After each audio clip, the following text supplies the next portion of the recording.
one and all, and listen to tales of excitement and adventure. Tales of daring heroes, savage monsters, and bards who just couldn't keep it in their pants.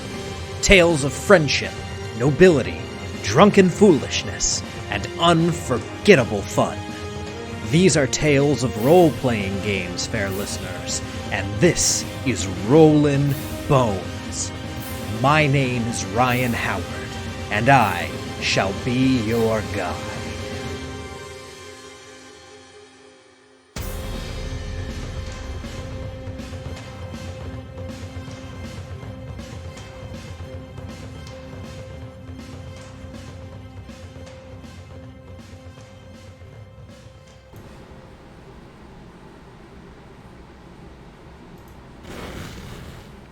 Good evening, Boneheads, and welcome to Rollin' Bones with Ryan Howard, your RPG treasure trove.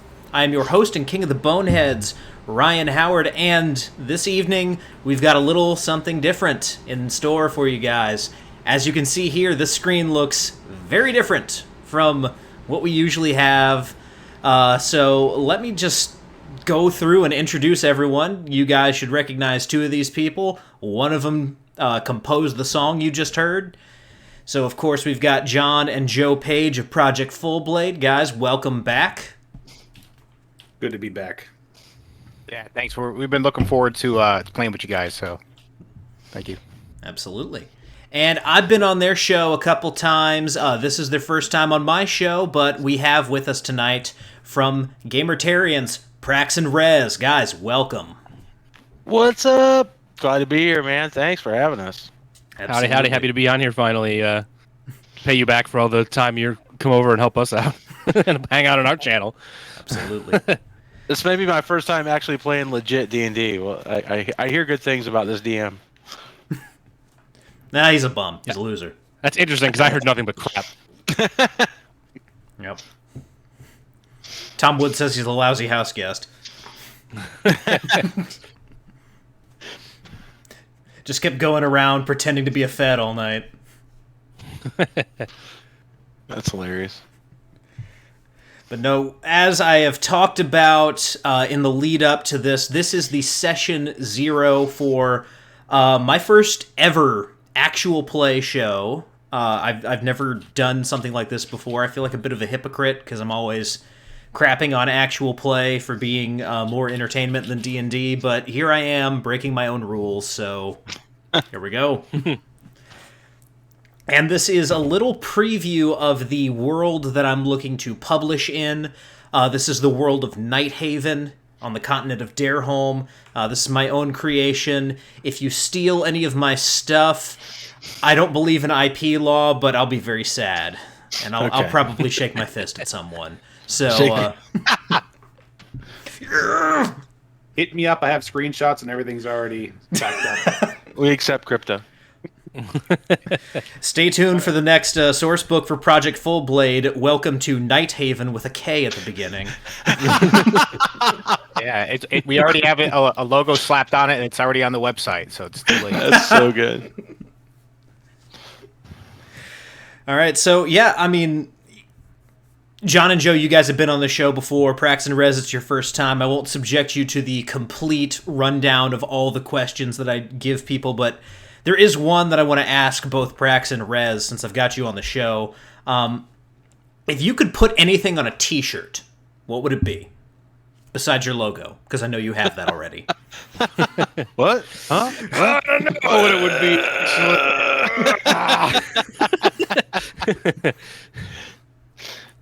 I mean, just the classic.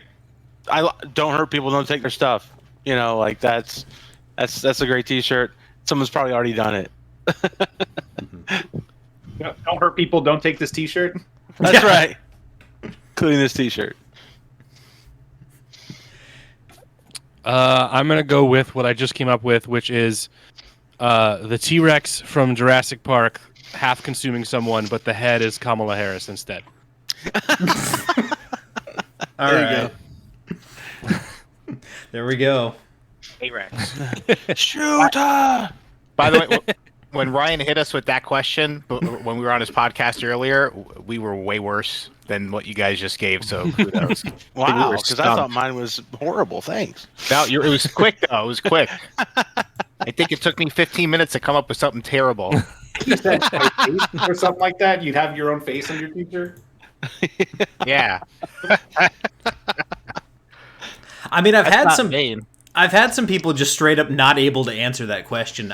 Andrew Gaska from the Alien RPG just could not come up with an answer.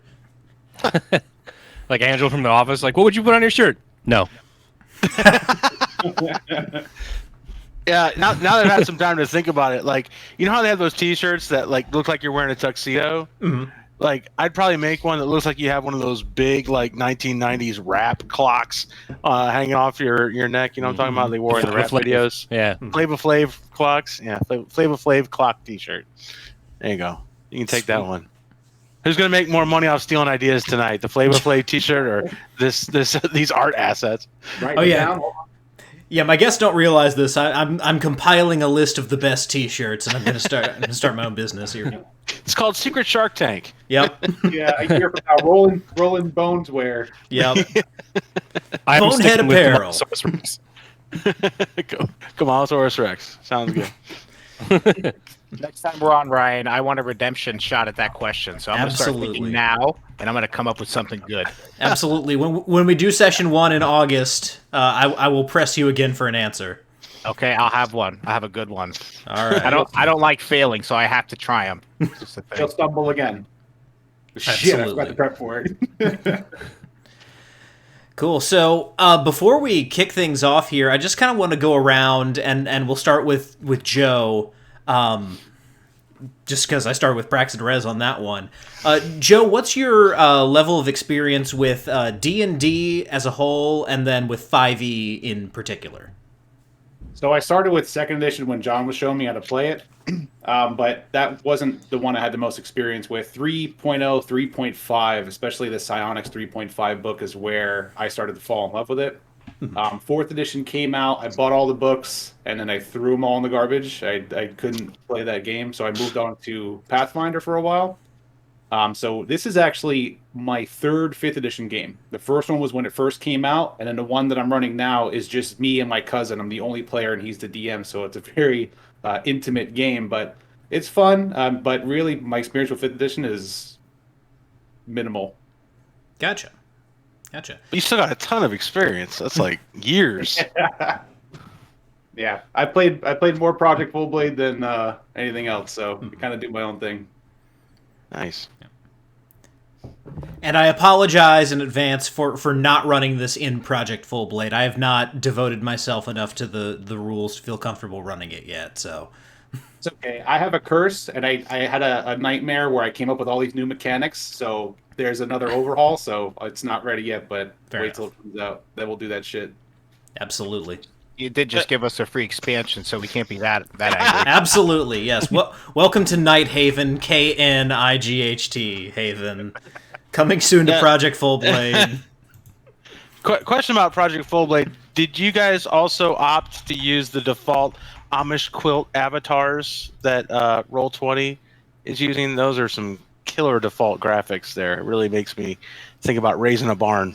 We did it the hard way. We did a mix of custom art that Joe's friend George, what's his? Simply Georges, but it's with a J. Oh, Yeah. that's a good name. He is amazing, and he did the art for the audiobook, and then we just went on like websites and pulled off images. We'd pay credits or whatever for them, so we just kind of filled it in that way. Yeah, no, he really brought it to life. He's got a style that I've never seen before. He's gonna be big. Nice. Send me his contact information, because I am actually seriously going to put out a book at some point, and I know a bunch of artists, but, you know, supporting someone who supports friends is also a priority for me, so... Yeah, absolutely. I'll get it to you after this. Sweet. Now, John, what about your experience? How much experience with D&D, and then this is your first 5e game, isn't it? This is my first 5e game, and I threw 15 years on Twitter earlier, and I was thinking about it. That may be slightly exaggerating, but the number's between 10 and 15. It's been 10 to 15 years since I played any Dungeons and Dragons. Period. Wow, that's cool, man. Yeah, so this is like a return for me. And I got the 5e handbook. I read through it. It's basically 3e with some pluses. Maybe we could call it 3.75 edition instead of 3.5. But looks good. I like my character. So yeah, I guess to wrap this up before I ramble on too much, I brought Joe into D&D. I started when I was 15. Before that, we were big fans of Hero Quest. But yeah, I've been playing second edition since I was 15. Skills and powers, combat and tactics, spell compendiums, the deity book for the clerics. We had like all the books, and I read every single word of every one of those books. So that's awesome. My favorite edition. Second, third was great, and then fourth came out, and that's when we quit. Well, that's when I quit anyway. I was like, this is garbage. So It must have been bad. You guys really don't like it. oh, it was terrible. I don't like it. Basically, But oh, sorry. Go ahead, John. That's all right. Joe's been basically playtesting Project Fullblade for the past 10 years because we kept playing, but we would playtest Joe's game. And I mean, from what it was 10 years ago, it was completely different. So, But yeah, Prax, basically, 4th edition was...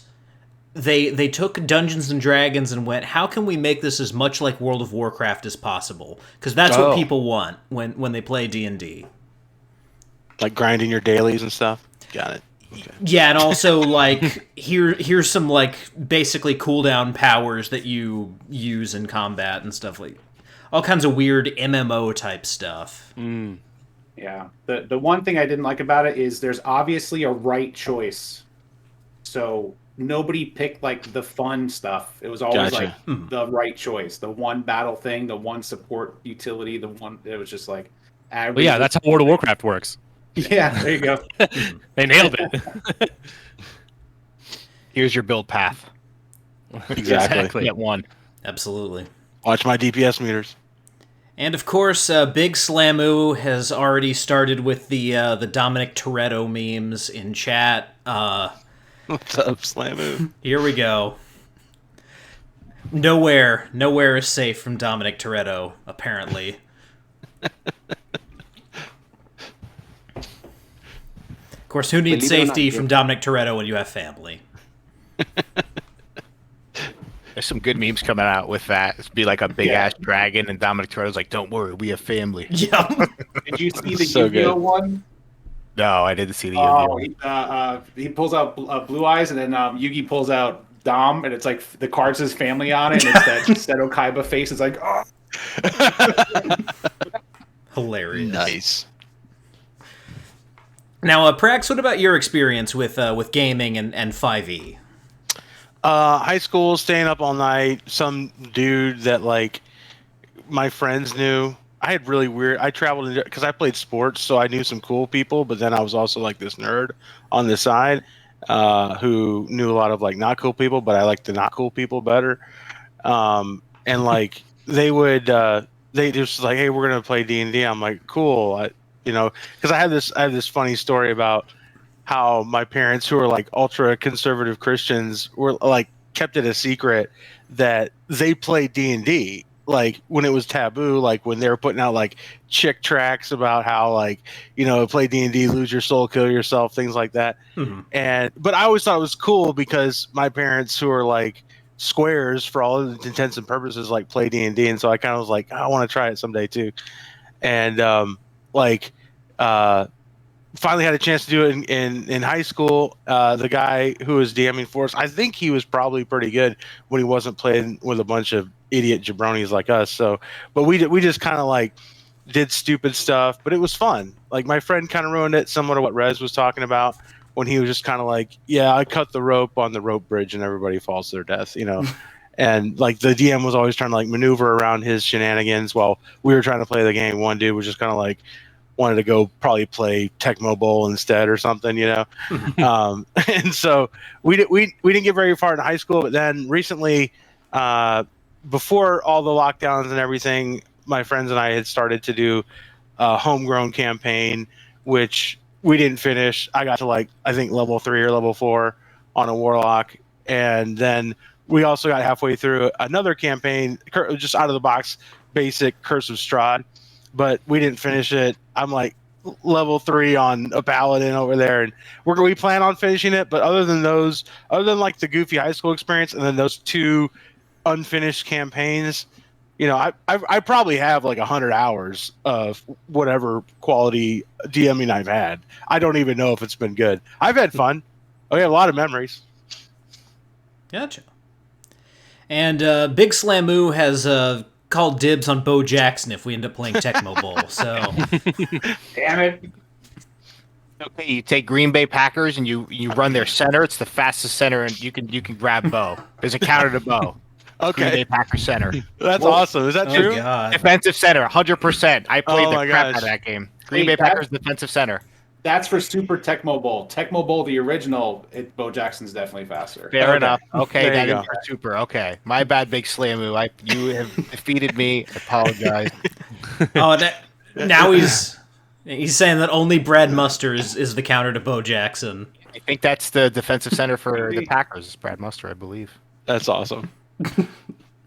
Yeah, you know, people give NBA Jam a hard time for having that cheesy like catch-up mechanic at the end of the game, but Tecmo Bowl was just as bad about it too. You could be down like 2-3 touchdowns, and all of a sudden out of nowhere, the dude's a contender for OT. I didn't know there was meta for Tecmo Bowl. Today I learned. Game with 2 buttons. Yeah, right. Next time you can make sure we have a techno campaign. Absolutely. Yep. Welcome to Playing Tecmo Tecmo Bowl. Haven. Yeah, it's an art in and of itself is playing that game. Absolutely. Yeah, I was wondering, does a fighter? I'm going to be a fighter. Is there like a archetype or subclass for like a charge and chuck? Out of like, I mean, that's just called a fighter. okay, all right. Yeah. That's whichever fighter archetype you pick, unless you're doing like a arcane archer. You are. Can you make sure he wears a football helmet? And then Rez, you actually don't have a whole lot of role-playing experience, but I'll let you answer the question for yourself. What is your experience with role-play and with 5th edition, if any? Well, let me see. So I think in the late 90s and early 2000s, a movie came out called Dungeons and Dragons. And I remember watching the trailer once. I don't have much experience beyond that. I had a few really bad games that I played with some people here and there that were less than an hour, or one we talked about beforehand where I didn't know what I was doing, so I just followed someone else's lead, and he happened to be the murder hobo. So that fell apart within like an hour. So yeah, I don't have much experience playing anything, doing anything like this. So, or at least good experience. Can I say something real quick? Sure. Like for any, if you can time travel and go back to any day over the last whatever 50, 60, 70, I don't know how long Dungeons and Dragons has been going, but all the way back when it first created, the worst possible point in any universe at any time to come into D&D's for watch a trailer of that movie. Do you understand? Yep. It's the worst. Mm-hmm. That's it. I'm done. I apologize. No, that's all good. Yeah. So very limited experience, and the limited experience I had was very bad. So Yeah, I think there was a Wayans in that movie. Oh yeah. Marlon Wayans. I think his name was Snail. Yeah. Maybe I could be wrong on that. Medea's Dungeons and Dragons. I'd actually watch that. I'd watch Tyler Perry's Dungeons and Dragons. That It would be better. It would be better than the '90s version. You could say that right Yeah. now. Yeah. I think the best Dungeons and Dragons movie is from this group called, I believe it's Zombie Orifice, but it's called The Gamers, and they have 3 of them. Part 2 is probably my favorite. Part 3 is more about card games, but that's the best D&D movie you're going to find. Super low budget and cheesy, by the way, but it's the best you're going to find. Tyler Perry presents Medea Goes to Nighthaven. Yep. Don't tempt me. There's a tavern. There's a tavern coming up very soon. Don't tempt me. Uh, But no, for my money, the best Dungeons and Dragons movie ever made is Conan the Destroyer. Okay. It's not a great Conan movie, but it's a great Dungeons and Dragons movie. I like the second Conan. It's not the first. Right. Nothing could ever be the first Conan, but that second one was, you can separate yourself. It's not bad. Absolutely. Cool. So one of the things that we're going to do tonight in session 0 is I'm having these guys roll stats. So anyone out there who's point buy purist or anything like that, if you feel a spike of rage, if you're triggered, I'm sorry, but this is how we're doing it. So let's see. Let's actually start. So Rez, since you have the least experience with role playing, let's start with you, and just kind of walk you through the process here. So, like I said at the beginning, we're going to be rolling stats in order. So, do you know where your character sheet is? I have the dice in front of me. Okay. That's it. So, do you see the icon on Roll20 that looks like a newspaper? The Upper journal right? one? Yeah, the journal. Okay. Yeah, click on that, and then click on Rez's sheet, and your character sheet will open from there. Nothing is loading when I do that. I don't see anything either yet. Yeah, me either. Oh, cool. It's not just me. Let's see. This DM, I swear. All right, never. We will. We'll come back to that. All right. So just go ahead. Roll me 4d6. We can vamp. You want us to vamp a little bit? Say what? While you want us to vamp while you look at it? No, it's all good. Don't. Okay. I will. So I'll go I'm ahead ready. and add scores. So, Okay. I got you covered right here. We can just a little, while you work it out. Oh, okay. No, okay. All right. All right. So yeah, Rez, go ahead. Roll me 4d6 to start with. I did it. All right. Yes. Let's see. Cool. All right. So what we're gonna do here? It's 4d6 and drop the lowest. So you're gonna end up with a 13 to start. So For strength? yeah. So your strength score to start with is going to be a 13. Go ahead and do that again. Oh, it's exciting.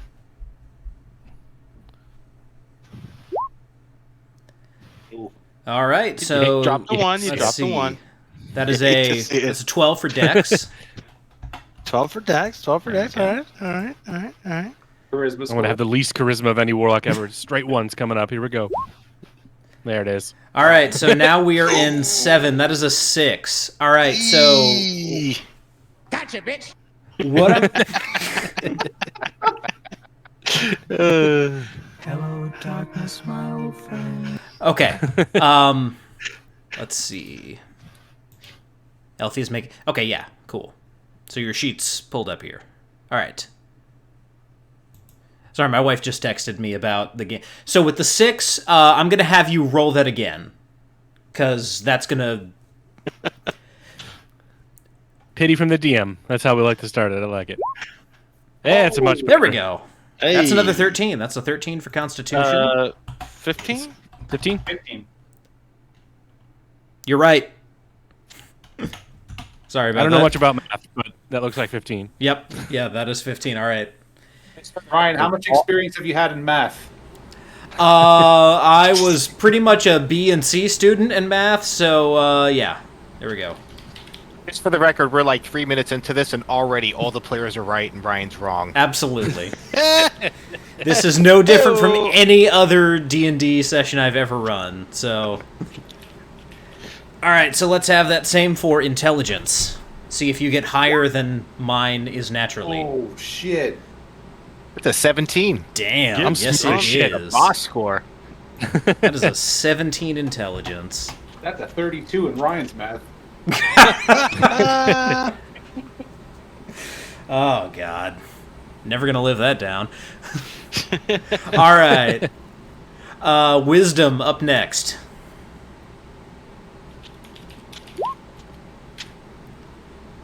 Okay. 46. Okay. 13. He's really wise. 36. Man, Rez is actually coming out pretty good here. Yeah. Dude, you're our saving grace. So you gave me that pity roll. And now for that Warlock Charisma. Yep. Here it comes. No whammy, There we no go. whammy, no whammy. Natural ones. Here we go. Hey, there you love to see. This Okay. is- That is an 8. You can switch 2 scores though. All right, so the 8, the 8's going to stay because that's just a -1. So, do you want to switch any scores here? Well, yes. I need my charisma to probably be the highest one, right? Yeah.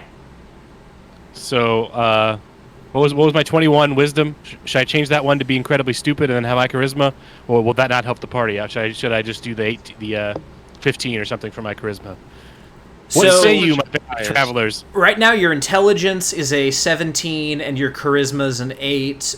So you could switch those to, yeah, just however you want to do this. All right, if no one objects, then I'll just do that.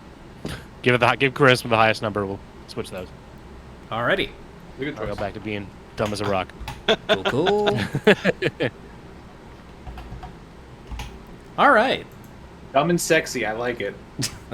Yes. there we go.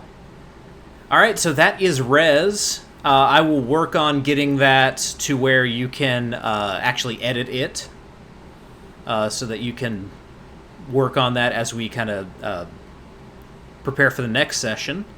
But for the meantime, let me go ahead and close that out. Let's do Joe next. All right, let's go, Joe. In a weird order, Ryan. What's going? We're going bottom to top. Oh yeah, Bottom up. All right, ready? Here we it's go. chaos. Ooh, Impressive. Ooh, thank you. Ooh, that's I'm actually going nice. to step away for just 1 second, all right? Yeah, dude, Cool. that is a great roll. That is That's a- 17. that's 17. a 25.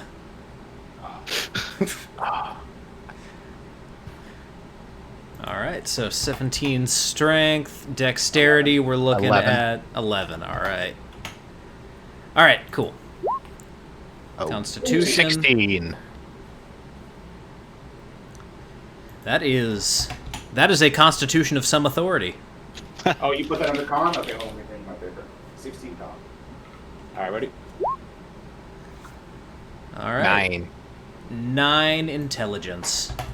Is it mean if I hope my brother gets a 7? Man, we got some professors up in here. Yeah.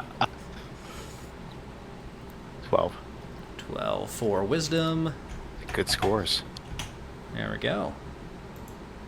Oh, stop rolling stuff. Come on. It's because I keep clicking on the number. All right, and for charisma.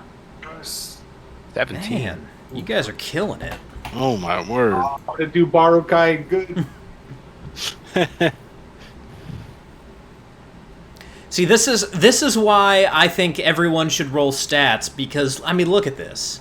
Starting out with 2 17s and do I 16. ever see a fellow dummy? This is sweet. All right. There we go. Why can I not hear anything now? All right. I can hear you. Okay. So Yeah, I we can hear you. switch. You said I can switch 2 stats. Yeah, if you want to. Can I switch 3 stats? No.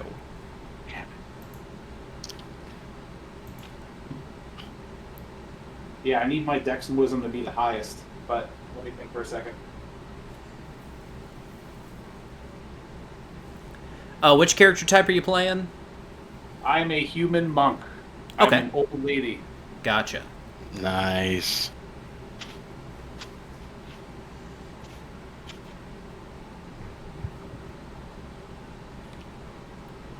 Come back to me with the switch. Okay. I'll let you know. Do you want to switch like dexterity and charisma, or dexterity and strength? I was thinking I was going to change Dex for my con stat, because the con is 17, right? Your con is 16. Oh, con 16. Is Yep. Charisma 17? Yeah, charisma 17. Alright, so then... Watch Yeah. your mic. Watch your mic, Rez. Oh Sorry. shit, Mike. Yeah, switch Dex with my Charisma. So 11 Charisma, Okay. 17 Dex. Cool. And then switch my Con with Wisdom. Okay. 12 Con, 16 Wisdom. Gotcha. All right. There we go. Those are some good fucking stats. Yeah. Nice. I got lucky. Why do I feel like I'm gonna roll like Oh, you're garbage lucky. right All now? right. Me too. Totally. Here we go, Yeah. Prax. I'm gonna be the Joe Biden of Paladins. I'm not gonna be able to string together a sentence. I'm gonna fall down the stairs. Oh man. Is it strength The dex? powers of the holy. Come on, man. You know, Sounds you like- get the thing.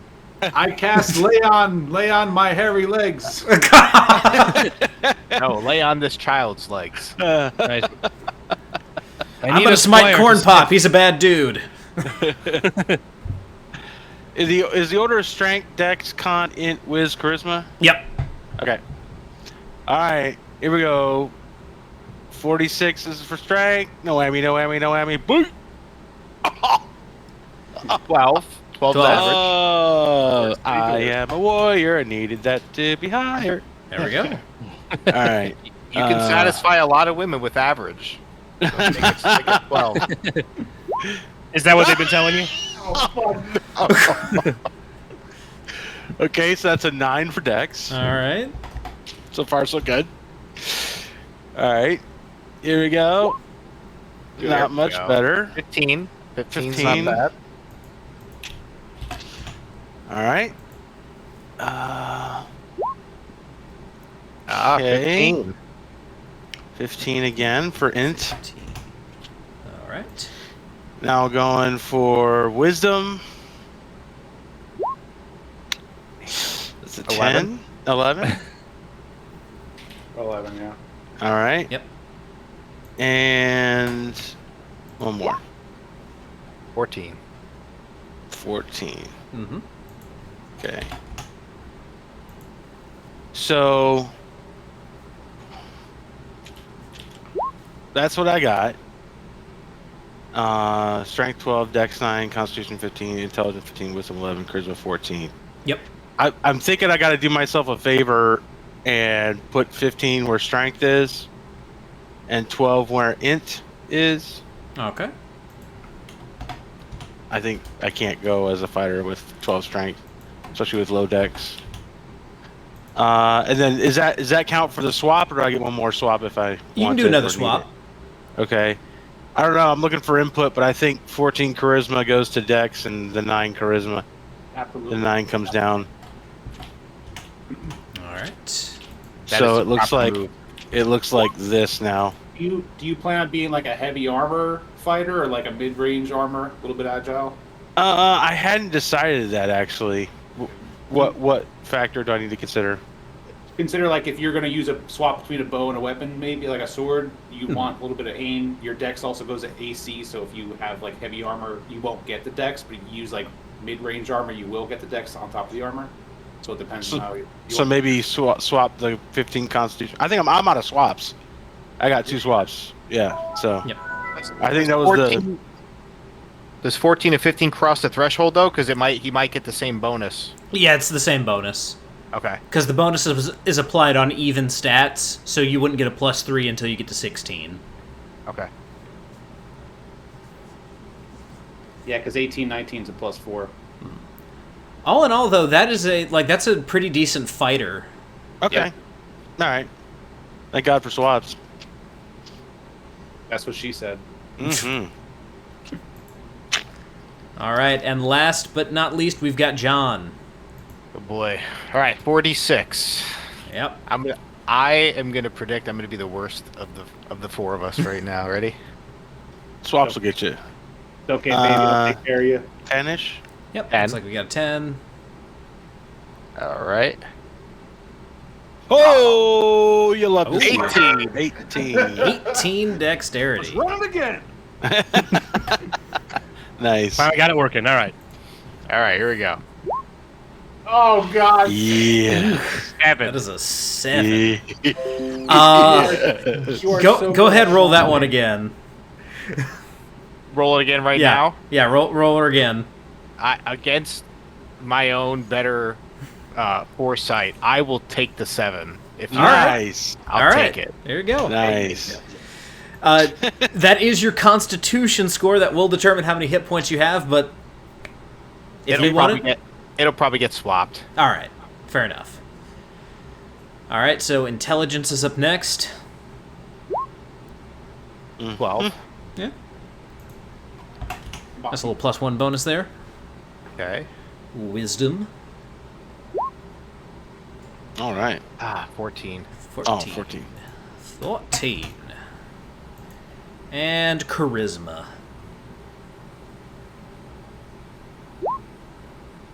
Ooh, 9. Those are D4s. Oh shit! Thank you. There we About go. to say. All right. It glided a little bit north. Here we go. Will it be worse? Not Almost. much better. 11. 11. 11. Alrighty.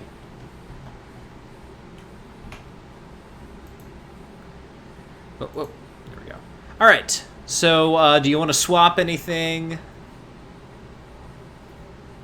I think that would be a good idea if I'm going to play a paladin.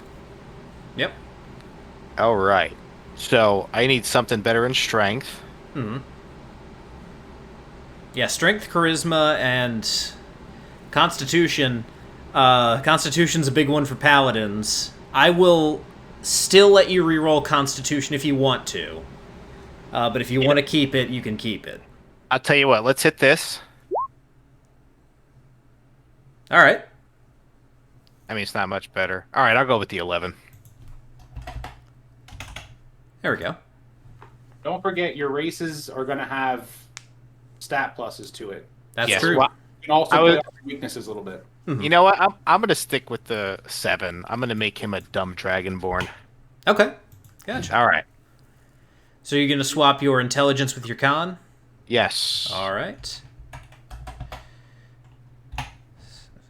And then I believe I want to swap Dex with Strength. Okay. Or should I swap Wisdom with Strength?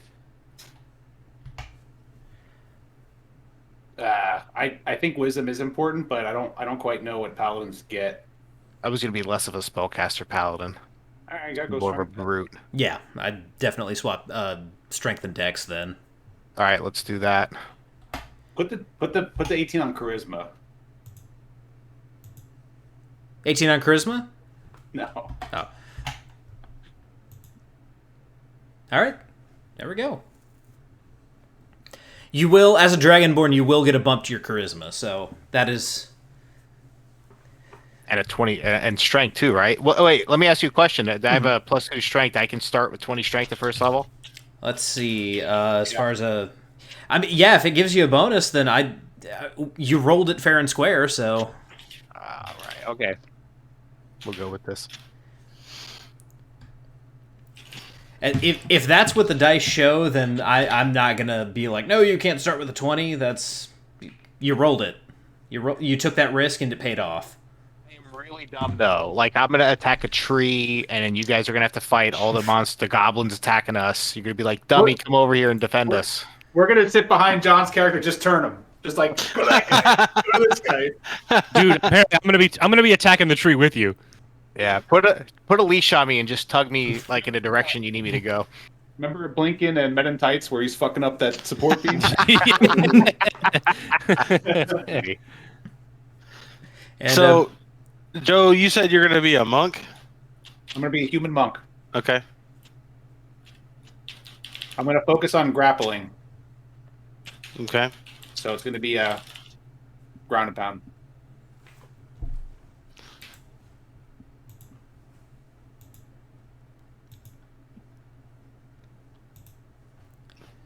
Do you have any advice for me in terms of a fighter, or if we have a warlock, a paladin, and a monk, what fourth role would need to be? So I Filled will the praise most. this. I will praise this about 5th edition. Fighters get a lot of cool shit that I haven't seen before. So I would recommend to like read through it and find out what playstyle you kind of want. It's hard to go Okay.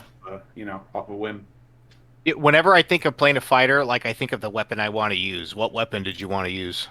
Yeah, because you like develop a fighting style. So like, Yeah. you try to think about how you want to kind of be in the battlefield, and then you can just pick a fighting style that correlates. And you have good strength, dex, and con, so you can go dual wield because you have the dex, you can go throwing because you have the dex, and you get the power still from strength. You're very versatile. Cool. Yep, Thanks. I'll read up on it some more. absolutely. And at first level, you don't have to choose. The only one who has to make a big choice at first level is Rez. You'll have to choose your patron. Naturally, yes. But like even John, I don't think you'll have your oath to start with. I might be mistaken about that. Paladins might get their oath at first level, but I think they don't get it until third. I think you're right. But you won't have to pick your discipline yet, Prax, and Joe. Same with the monk. You won't have to pick anything until third level. I've already got my oath picked. I'm all in on vengeance. Sweet. Oh, nice. So I think you guys might be able to edit your character sheets now.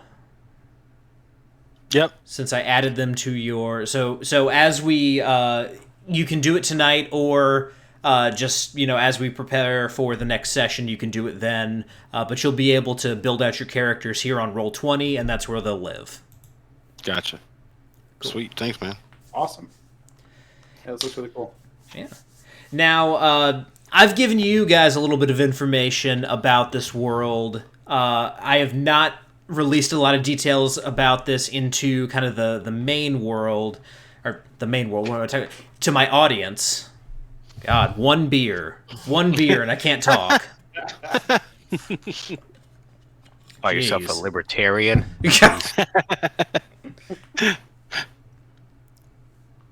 No, being a libertarian means you can't talk until you have one beer.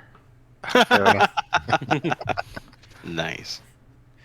So, just a little bit of information on Nighthaven. The world that you guys are in, the continent, is the continent of Derholm. And this continent has been kind of ruled over by multiple different forces over history. So, back in the day, the first empire that ruled was the Empire of Gwen. They started in kind of the central coastal area of the continent and took over most of it. They were overthrown in a massive revolt. Everything kind of splintered into different kind of separate territories, and then a group of dragons who were led by Lothorian the Grey, who was like a kind of mega dragon. He is the offspring of a chromatic and a metallic dragon. So he's basically an iron dragon. If that helps you guys have an image of what Lothorian was when he was alive. And he conquered the entire continent. Bling dragon. Yes, he's a bling dragon. And that dragon represents good or evil? So he was pretty much pure evil. Okay, that's not my guy.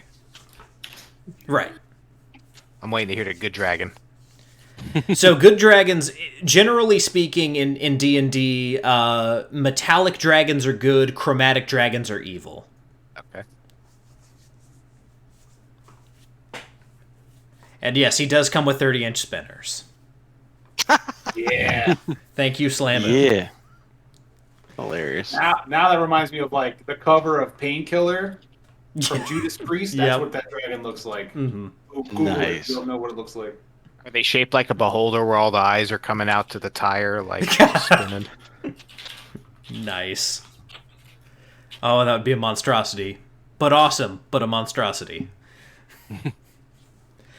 So, yeah. Basically, there was another huge war to overthrow him. And over the course of that war, humans, elves, dwarves, all the races of Derholm discovered gunpowder, which is the innards of dragons. Like, it's their breath weapon that has been vaporized. Wow. So that happened about 20 years before... Actually, that happened 30 years before where you guys are right now. So firearms are on the table. If you want your character to have firearms, like flintlock era firearms are available to everyone. Are you serious? Yeah, absolutely. With a 20 strength, can I just walk around holding a cannon and like somebody else can light it? How can I learn more about what's available to me now that you've made firearms available? I've never played with firearms. I'll send you some information. There are special stats for it, but basically, if you're proficient with martial ranged weapons, you're proficient with firearms. Okay. Can I mount a minigun on my familiar? Yeah. I mean, why not? As long as you're insured. Absolutely. Did you pay for it?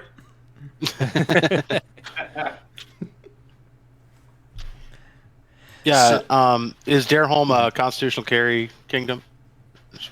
So it's funny that you mentioned that. There are certain rules, specifically in Nighthaven. Just a little bit about Nighthaven itself. This is the northernmost point of civilization. Oh.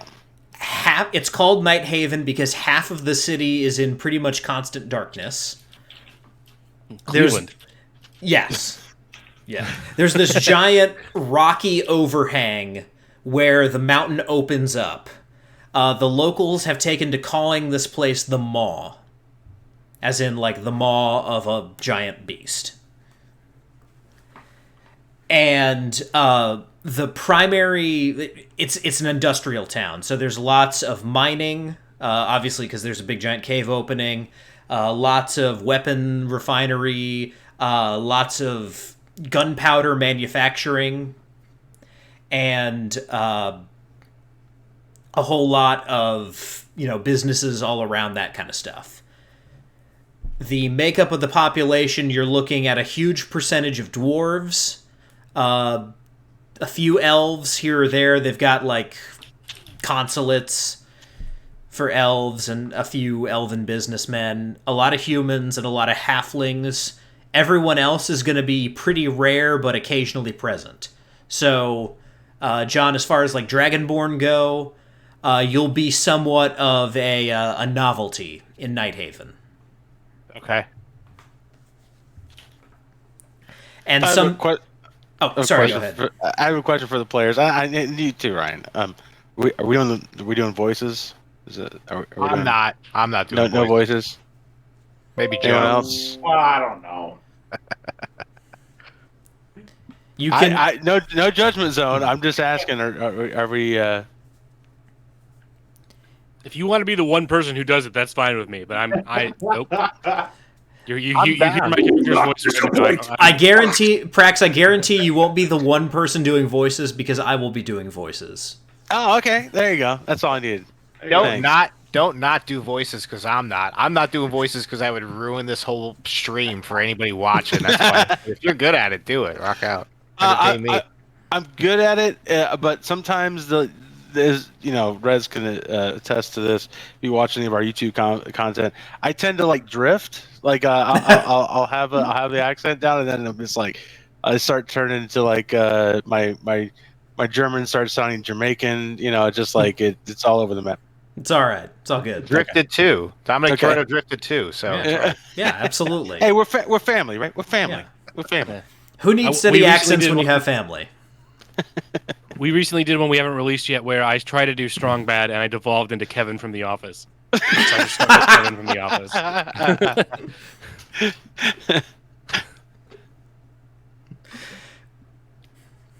And so, of course, because John and Joe are on here, I'll do it for the benefit of them. Rex Dunian. Yeah, there you go. I will need an answer to the question in chat. Can I have a greatsword with a hand cannon built into the hilt? We'll see. We'll see about that. Okay. Because gun swords would be a thing. That's just a very, it's something you would have to get enough gold and find the right person to design it for you. It's like a specialized item. So a first level character would not have a gun sword.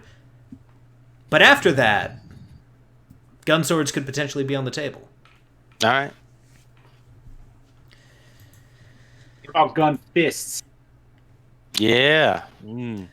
There was some movie or show where someone had a gun fist. Oh, it was Inglourious Bastards. That's what it was. They had the guns that you had to press up against someone's head to shoot. All right. I didn't see that. I'm pretty sure that in the theater scene they had little tiny guns on their wrists that they pressed up against people's heads and then it would fire.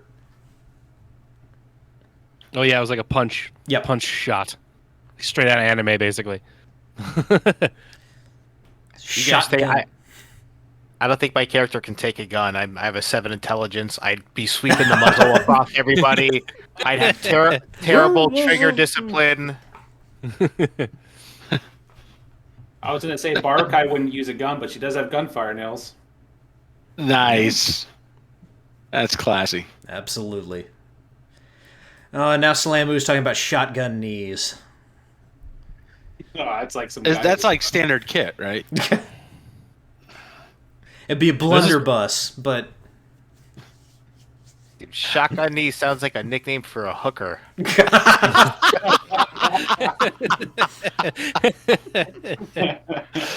Oh man. All you gotta do is tilt the head back when you hear that. Ch-ch.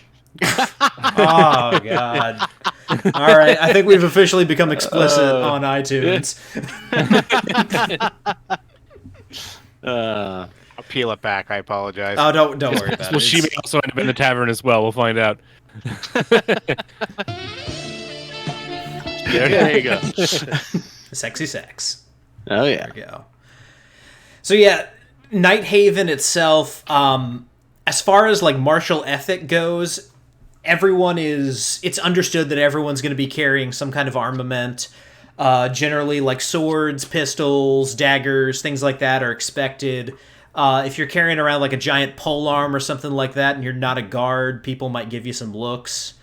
But generally, carrying weapons is seen as fine. The one area that you guys might run into trouble with, Nighthaven does have a rule against being heavily armored outside of times of war. It's okay. I identify as a guard. Are we at war? No, there's not currently a war on. There are John might start one.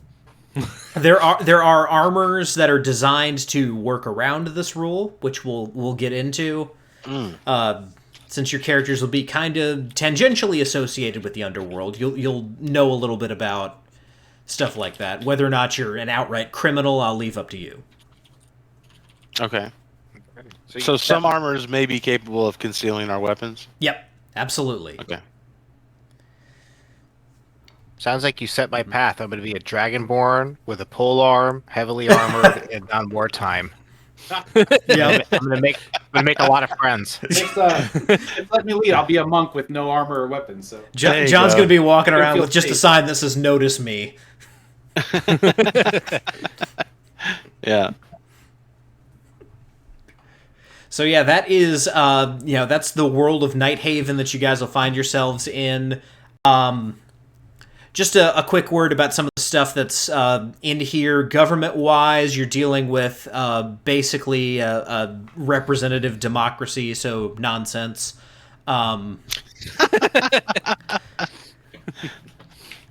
As far as police presence, you've got a couple different entities that act as protection, security, police. There's the main guard. The city guard, the city watch, they kind of represent the council. The council is the elected body. They're the quote-unquote official authorities of Nighthaven. You have the Temple of Kedor, which is a kind of warrior's temple. The acolytes of Kedor call themselves the Shields of Kedor, the Shield Maidens of Kedor. There's a couple different branches within there. So, John, your character, again, this is up to you. You may or may not be associated with them, but you definitely know a lot about them and are familiar with their religion. And then the next, there's bounty hunters, detectors, detectives, whatever word you want to use for them, that operate within the city. The most famous or infamous one, depending on who you ask, is a guy named Kieran Devitt. He works out of Black Hat Detection, which is over here on the map in the Maw. For those of you who can see Roll20 here on the screen. He will be a major NPC. There will be more on him in Session 1. All of your characters will know him personally or know him by reputation. So okay. I'll give you guys some information offline about him to help kind of build your backstory and how you relate to him. Okay. And the last authority that you have in Nighthaven is the what do I call them? Oh, the the Night Society, not the Nighttime Society. Those are the kids from Are You Afraid of the Dark? The Night Society. I was just going to comment about that. Yeah. But yeah, the Night Society. They are the quote unquote magic police. So they enforce all of the laws around magic. They heavily regulate the use of magic within the city. Well, we're going to have some problems. Yes, absolutely. Because freaking Karens. One of the big laws of magic is don't deal with extraplanar entities for your power. So being a warlock is like a crime, essentially. Perfect. And I'm done with high charisma, so... I smell a murder hobo coming. I'm a stupid paladin, you're a criminal. We're not going to get along very well. I'm going to be a total statist in this campaign. Oh, God. Slamu has called you a Jesus lizard, John, so... We have to take down the Mugglearchy. So those are the authorities that you'll butt heads with. So it's a mix of like kind of private security and a state monopoly that are at odds with each other. So there you go for any of you who are here for libertarianism. But yeah, this is the world that you guys find yourselves in. And as far as current events in the city, this will be kind of the backdrop of the campaign. The Tower of Zalev here in the middle. This is the kind of major magical academy of Nighthaven. This is, if you are in Nighthaven or if you're in the north and you want to be a mage, you go to the Tower of Zalev to learn. Unless your name is Rez and you deal with extraplanar entities for your powers. Or do I? So the Night Society, they're cool with that whole operation. It just has limits and rules. Yes. Yeah. Okay. They're an arm of the Tower of Zalev. Oh, okay. All right. This is a state school. Your tax money pays for these wizards to learn to learn their nonsense. Got it. Excellent. Like it or not, it's Yep. paying for that school. I think the wizards are bad. Wait till you meet the administration. Are private wizard academies allowed, or are they banned? They're banned. Mm. Good question. Banned. We have basically 10 years to act on Dragon Change before we pass the point of no return. Yep. So it's important. Absolutely. Yeah. Yep. Cool. So, Tower of Zalev, I bring that up because recently 6 of the students from Zalev, 6 of the acolytes, have gone missing. Oh. Under mysterious circumstances. All of the authorities of Nighthaven have been looking for them. The Guard and the Night Society have not had much luck. The Temple of Kedor has found a couple operations that are trafficking people. And Kieran Devitt has been hired by the parents of these children to find them. Okay. And by children, they're like 18, 19 years old. Yeah. So where you guys will enter the story, Kieran has basically subcontracted you guys to help him.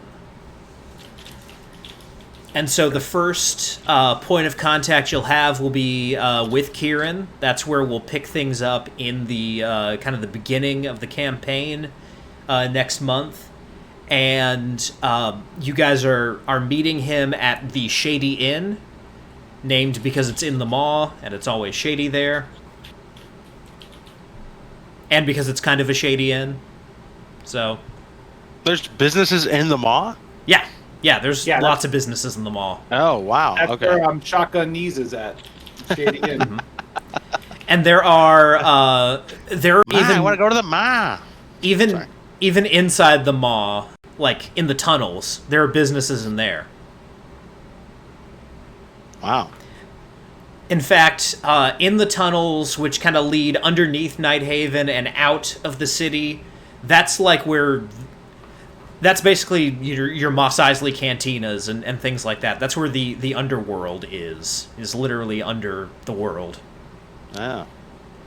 Location. Yep. The character is not going to like that area of town. He's just not going to enjoy it. Cool. So that... I'm going to be into it for sure.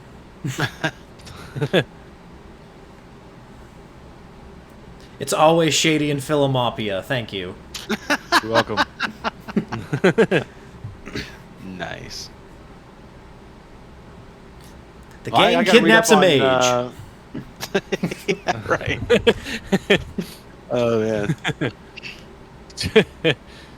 John starts a war. Exactly. Stupid though. You could drag me along. You could convince me of all kinds of things. But I'm gonna be that. No, you can't kidnap somebody. No, this is why we're. Oh, okay, makes sense. At So some I gotta read point, up on my firearms. I fully expect someone to like speak into a jar and be like, "John, this is the voice of your deity. It is okay to kidnap these kids." Fall for it too, guys. All right. So, does anyone have any big questions or anything like that about the campaign world? Anything you want to ask? Go ahead. That's what we're here for. Will we open the story like knowing one another? Yeah. You guys will Okay. all know each other either just by reputation or actually know each other. Okay. Rez, have you chosen a race? I think I'm going to go real crazy and be an elf. Okay. Cool.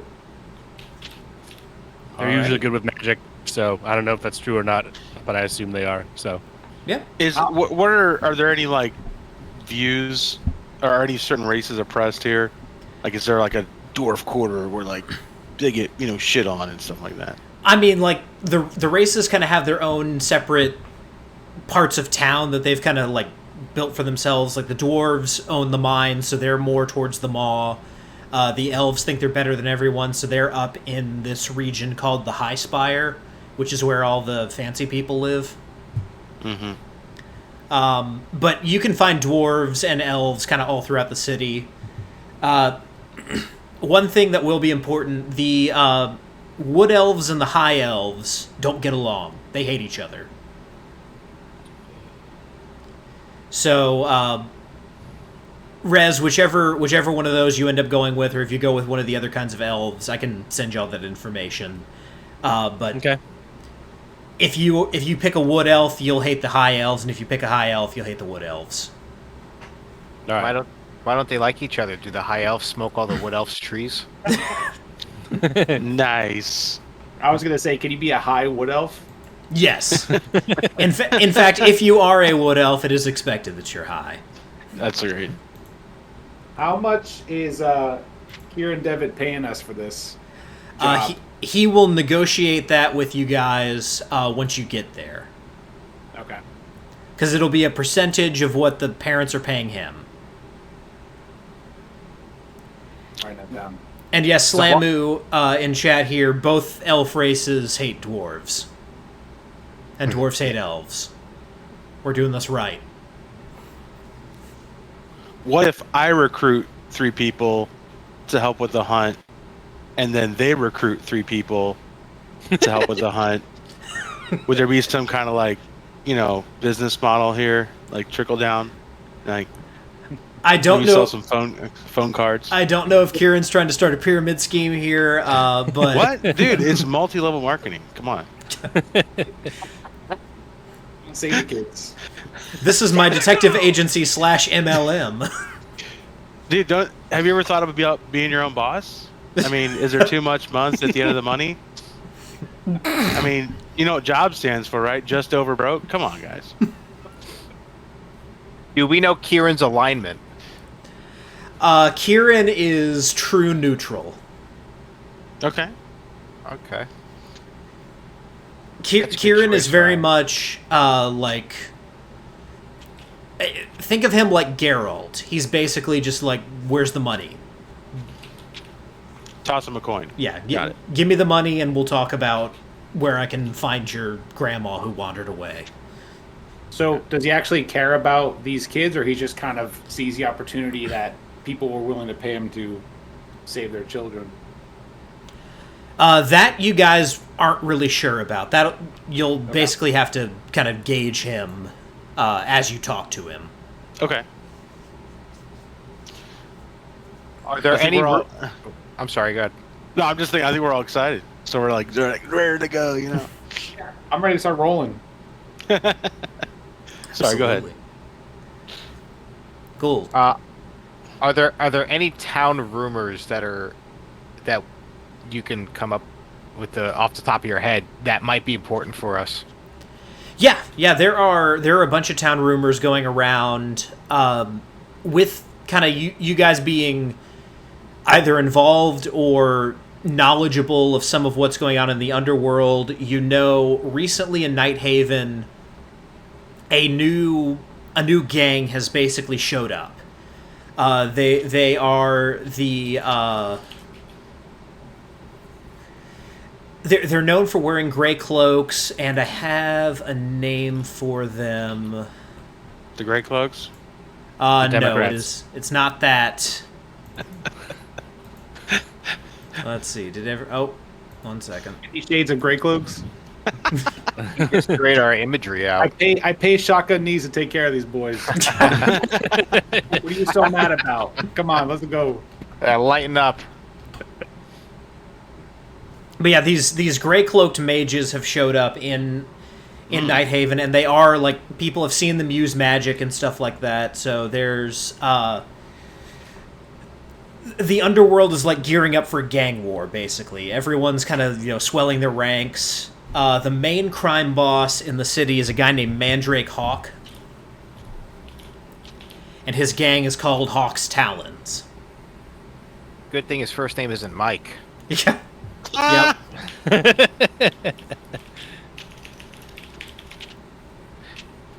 So, as far as these gangs are concerned, what's the perceived alignment? Because I wouldn't know them, but what's the general public think of them alignment-wise? Only because, as a lawful good paladin, I have to figure out if they're a concern or not.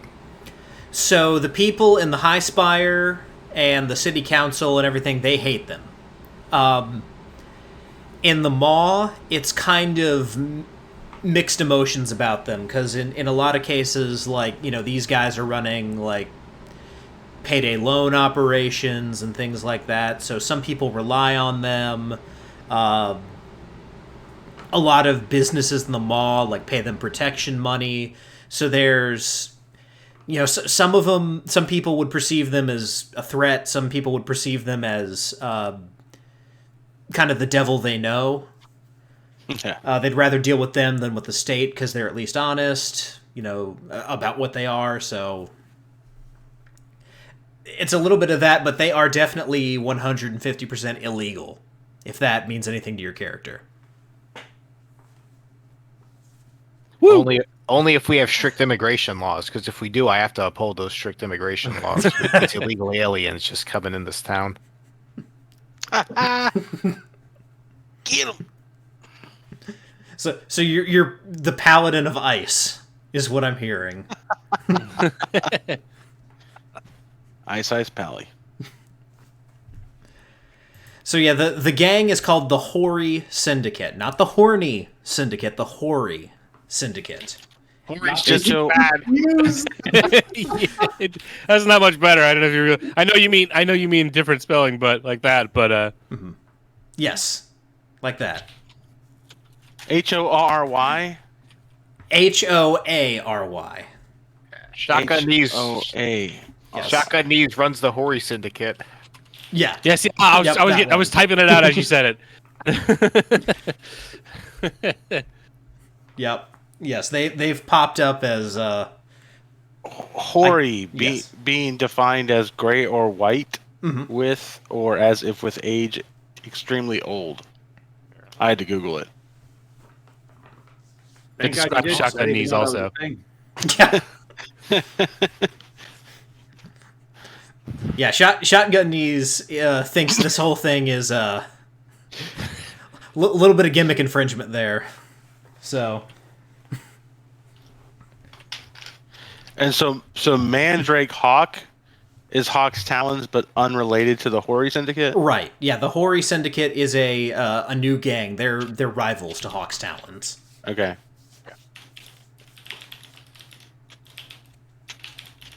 Oh, is it? But the Grey Cloaks is the Hoary Syndicate. Yes, Oh, okay, gotcha. Yeah. and all of them hate the Newsboys,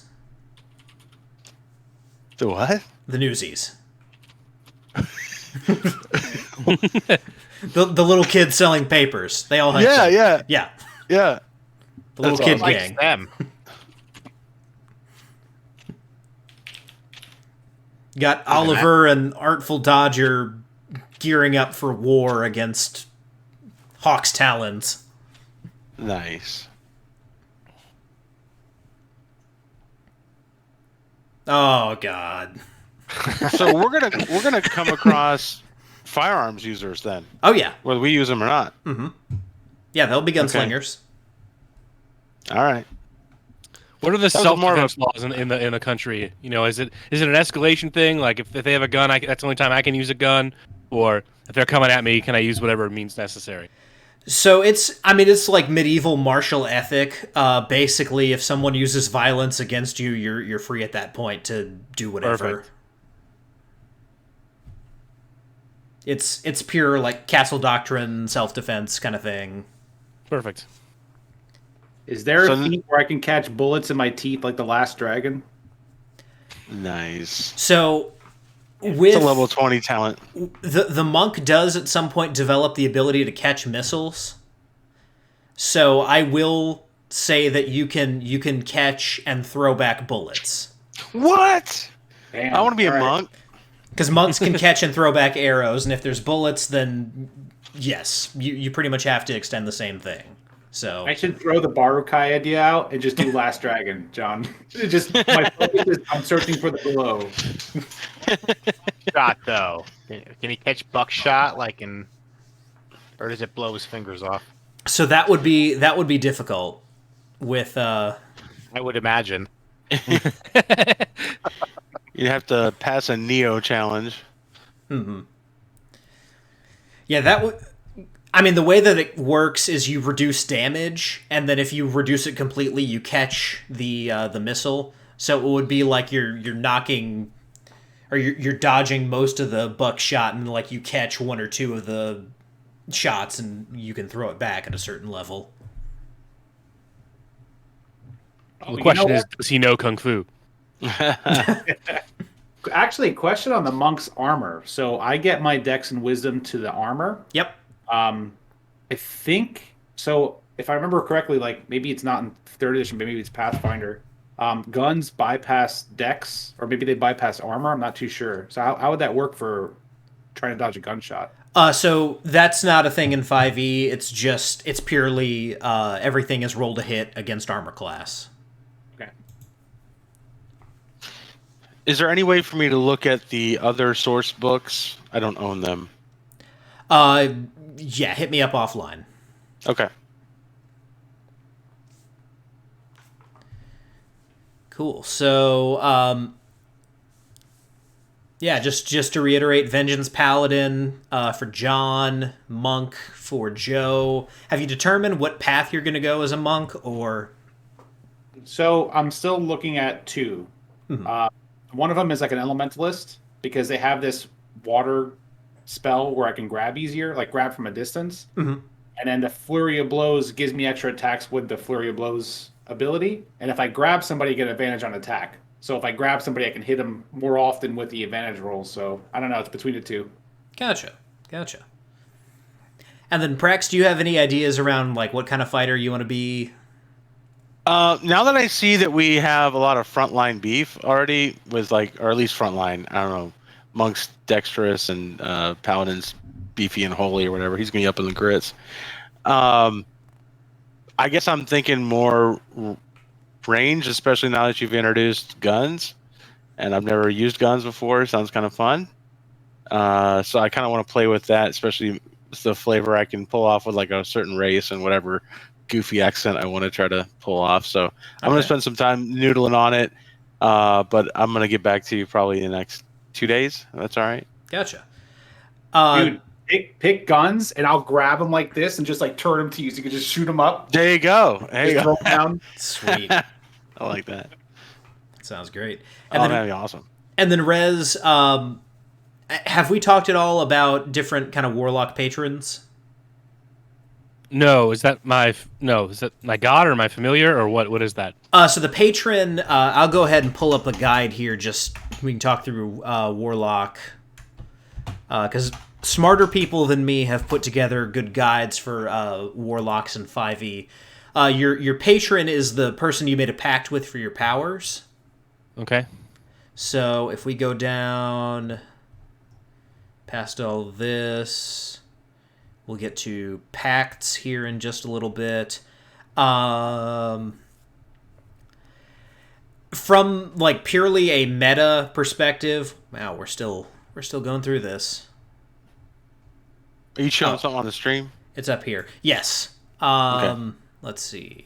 Hey, There we go. We're getting our first scroll already. We haven't even started the game. Pact breakdown. Here we go.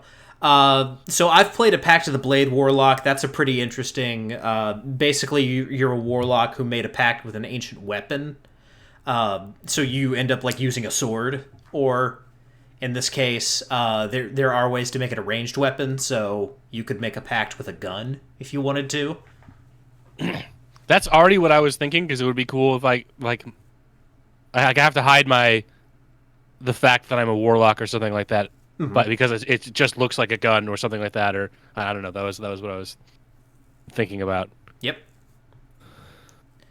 And then there's the one that a lot of people recommend. So Pact of the Chain is the one where you get a familiar. And then Pact of the Tome is kind of the big one that a lot of people recommend. And then I think Pact of the...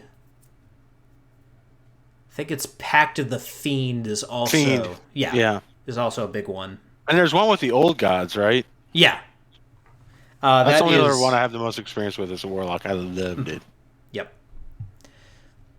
So yeah, we can connect offline about that and work through options as far as what your character would look like and what pact you would go for, since you do have to make that decision at first level, unlike everyone else who gets to make the decision at third. Right. And then as far as equipment goes for you guys, it'll be just the starting equipment listed in the player's handbook. If you don't have access to that, I'll send it to you. And I think that's everything from my end. If there's no other questions from you guys, I think that's a good place to kind of leave things for the evening. Does anyone have any other questions that have come up or anything like that? This was awesome. I appreciate the work you've already put into it. Thanks. Yeah, for real. I expected more, but it's good. This is fine. Really, I never ran a session zero. Our session zeros were like everybody came that were supposed to be prepared, but they weren't. So it was session 0. This was actually very pleasant. It was a good setup. Cool, thank you. And I figured it would be helpful for the people watching to, get a sense of who you guys are, see the character creation process, and learn a little bit about the world before we dive headfirst into Nighthaven. I do have a question. What's the most popular drink in Nighthaven? So I can get it ready for August. Let's see. The most popular drink in Nighthaven. I'll have to think about that. I'll have to... Let us know.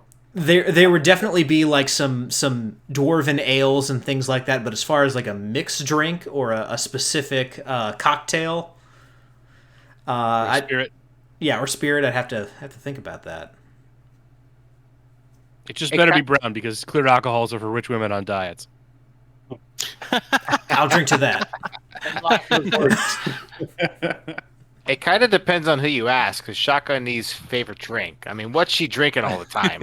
Think about it. She is drinking exclusively like Irish car bombs or something like that. Whatever. It's not Irish cream. It's creamy, so you're on the right track. Which Irish car bombs in this universe are called Gwynnian wagon blasters. So, Holy shit. That's great. Dude, if I tried to say those 3 words in succession, I would have totally flubbed that. That was impressive. Onion wagon blasters. It's a fucking drink. That's what I'm going to make on August. Gwynnian wagon blasters. Yeah, we'll have to come up with something. Yeah, Write that shit down. it's like Jägermeister with a gummy bear in it. Oh God. I mean, just drop a flaming Dr. Pepper into a Irish car bomb. I think you're covered there.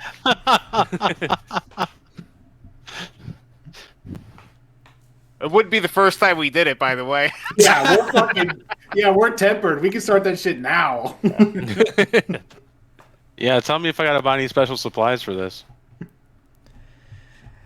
Gotcha. I mean, as far as if I will say for you guys who have dice, if you want to roll your dice outside of Roll20, I'm fine with that. I'm probably going to roll my dice outside of Roll20, just because I like rolling dice. I thought you meant I was talking about supplies for the Gwynnian wagon blasters. No. I don't know if I need like peach We gotta schnapps. come and up with that. We're all going to be drinking blowtorch. this. So we got to know what this is and got to make sure we have it on hand. I mean, my thought for the Gwynnian wagon blaster would be basically like it's an Irish car bomb. But, Okay. But there's no Irish. There's no cars. There are bombs, but wagon blaster just sounds so much better than wagon bomb. Sure. So mostly I'll just be like renaming drinks. Like Big Slamu says it should be the Manhattan in here because he's convinced this is Little Italy in New York. Which I'd be lying if I said there was no like Goodfellas influence on this. Oh, but man. Goodfellas is one of my favorite movies of all time. So I was leaning towards maybe a gangster voice, so we'll see. Movie. So yeah, like a Manhattan would be called. I've seen it like a million times. A Manhattan would be called a Cromwell's Keep. Cromwell's Keep. Yeah, Nice. because that's the big city.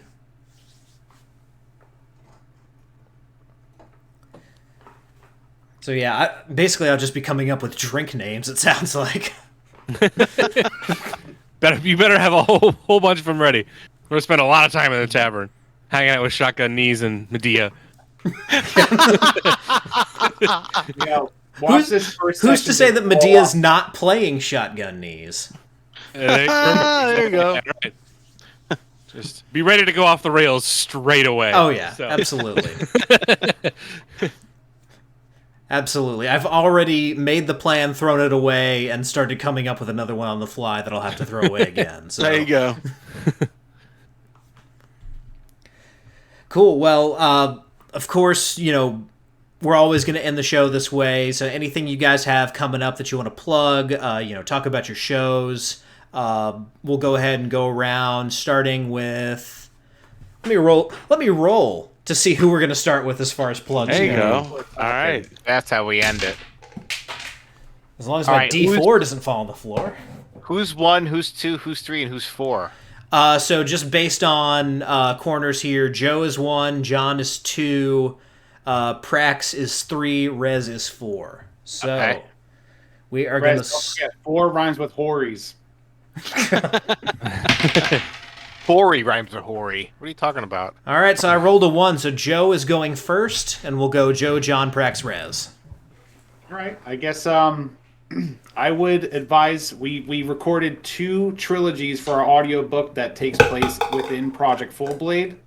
You can get them at YouTube. The last 2 episodes of the second trilogy is on Audible, so you can go ahead and purchase there. You can listen to samples, see if you dig it, check it out. We're actually recording a sci-fi story right now. It's going to be called Super IO. It's in the works. And then if you want to check out Project Fullblade, you can go to projectfullblade.com, see the rules. It's going to be forever changing, so I hope your heart's not set on it. But if you have anything to say, reach out to me directly. I can get back to you as soon as possible. I'm pretty accessible. Nice. Sweet. All right, John, what you got? Oh, we're not rolling? Okay. So, I mean, Joe kind of covered it, right? So we have The Wraith Redress is the first audio trilogy we did based on Project Fullblade. All 3 episodes are free. Just go to the website, projectfullblade.com. You can listen to it. YouTube, any podcast catcher that's all distributed out there. It's also on Audible. There's a small fee. So if you want to throw us money, you can, but you don't have to. It's free elsewhere. Power, Wonder, and Glory is the second trilogy. It's good. You should listen to it. The first episode's for free. Podcatchers, YouTube. The last 2 episodes are Audible only right now, or available for Patreon subscribers. Super IO, which is the sci-fi story that we're doing next, is still based in the world of Project Fullblade. And as we're building that, which I don't... this isn't don't hold us to this, but that's probably not going to be released until at least Q4 of this year or Q1 of next year. We have no idea right now, but half the album's done. So I'm putting up the half the album and some orchestral tracks I did for Power, Wonder, and Glory on Spotify. Got the Spotify iTunes account all set up, so that'll be up there. I'll be ready in about a week. I got some sponsorships coming through on some podcasts, and artwork by Top Lobster. We'll shout out to Top Lobster at the end here. So. Oh, nice. I will say one more thing. My character in this campaign is going to be based after Barukai as an old woman. So if you want to know more about Barukai, you can check out the series. Mm-hmm. Yep. And if you listen to Power, Wonder, and Glory, you may or may not hear the voice of a podcast host and now beleaguered dungeon master from Nashville, Tennessee, named Ryan Howard. And Ryan could voice act. Yeah, you did excellent, by the way. I was actually screaming in my room when I was listening to your takes. I'm like, Ryan, fucking... This shit sounded so awesome. Thanks. Thank you. And Prax, what you got? Yeah, so check us out. Gamertarians.com has a link to all of what we have going on. Mainly right now, just encourage you to go to our YouTube channel. Check out some of our content. We have long plays through retro games like Final Fantasy VII, Legend of Zelda: Link to the Past, Cuphead. On Tuesdays, 9 Eastern to 11, you can find us on Twitch, where we just interact with the audience, talking about libertarianism. And typically, we've been playing a lot of Rocket League lately. And if you want to see what a mid-range Rocket League player looks like, check out our channel. Absolutely. And Rez. Literally everything Prax said. Gamertarians.com. Do you have Gamertarians.com. do you have a Spotify for your music or anything like that, Rez? Or a SoundCloud or something like that? I have a SoundCloud. I don't have a link to it because I'm like user 41683 pi delta whatever. But I don't know. I'll get that for next time. Oh, that's that. If I forgot, I should even show that off to people. It's been so long. But so that's work music separate from Gamertarians. Yeah. Yeah, it's separate work from Gamertarians. So. Gotcha. But it's good. Absolutely. Cool. So let's see. Next week on the 26th, I'm going to be doing an introduction to Dungeon Crawl Classics for anyone who is unfamiliar with that system, talking about why I love it so much. So yeah, we'll be doing that, and then the week after that, August 2nd, Luau Lu is going to be on to talk about Dare Luck Club, talk about the Mutant Crawl Classics adventures that he's creating. I met Lou in Texas, so it'll be cool to bring him on, talk to him on the show, hear a little bit about the creations that he's got. And we will pick this game up again in August. Date to be determined. We'll all decide that, and I'll let you guys know as soon as we have it.